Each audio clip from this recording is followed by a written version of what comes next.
Hi all, it's Catherine Burgess with Burgess Group Compass. We're talking about last week's Boulder County real estate numbers, the seller program called iBuyer, and some national trends that relate to potential buyer opportunities.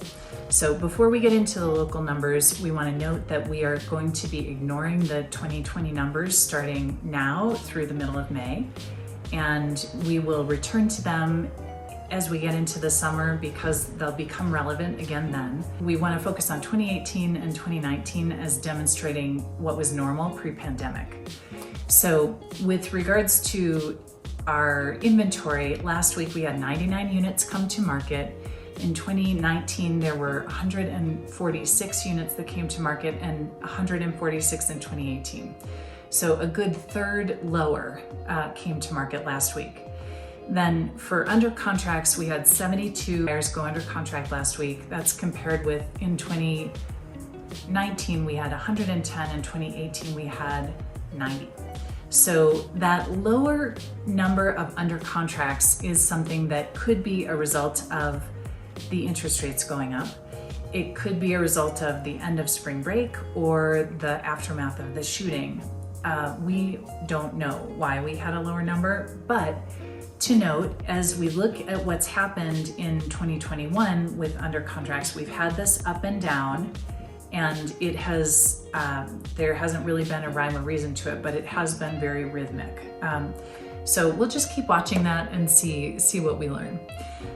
Another way that we look at what's happening in our market is through the month's supply of inventory. So last week we had 1.08 months supply of inventory, which contrasts with in 2019 we had 2.12 months of inventory, and in 2018 we had 1.95 months of inventory.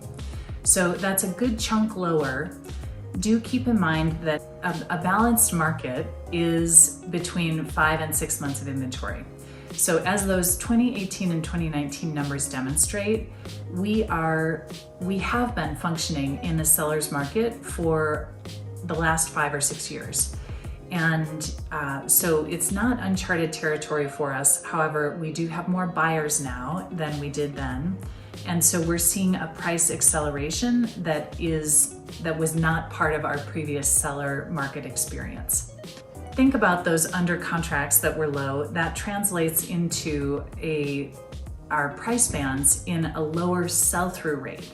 So with the exception of the $0 to $500,000 price band, we saw a very low sell-through rate in all the other price bands.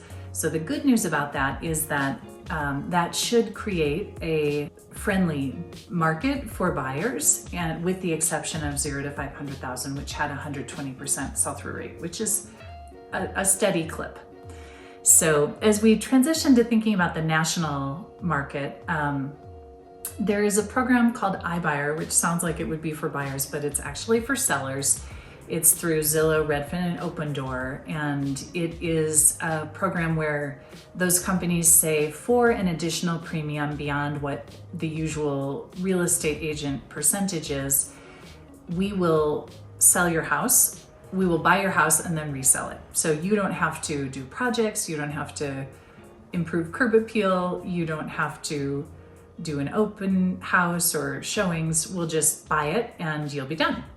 And so sellers are finding that it is such a strong seller's market right now that they do not have to pay additional funds to have the type of selling experience that they want. So I thought it would be interesting for you to see the national media presented this iBuyer experience to the nation through the media as this giant disruption that was changing the way that real estate is happening. And the numbers actually are really different. So looking at that, it's so interesting to see the amount of market share that the iBuyer programs had prior to the pandemic was quite small. And then the amount that they've had since the pandemic is even smaller. So just a point of reference for you to understand broadly what's happening in the national market. Then in terms of potential buyer opportunities, the rent index documented through Zillow recently has just shown that for 2 weeks in a row, we've seen rents go up. So rents had experienced great downward pressure, and we are now at the point where we have a 2-week in a row upward trend. So we may have seen the bottom. If you've not already purchased investment property, now may be a great time to do that.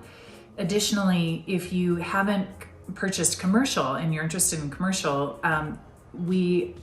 commercial has been greatly depressed, and there are now many companies that have figured out how to thrive in the post-pandemic economy, and so they are expanding their commercial use. There are still the companies that are contracting their commercial use. So it's not a 100% thriving market yet. It hopefully will get back to that. So there could be some good opportunities there. If you need names of good commercial brokers, feel free to reach out. So all of this brings us back to sellers. It is time to come to market if you are considering selling. This is such a strong seller's market. It will be a great time to bring your property to this abundance of buyers that are looking for properties right now. So we're happy to consult on how to get the best return on investment. Please feel free to reach out. We'll be a resource, and we will see you again next week. Please remember to like, subscribe, and share, and thank you much. Bye.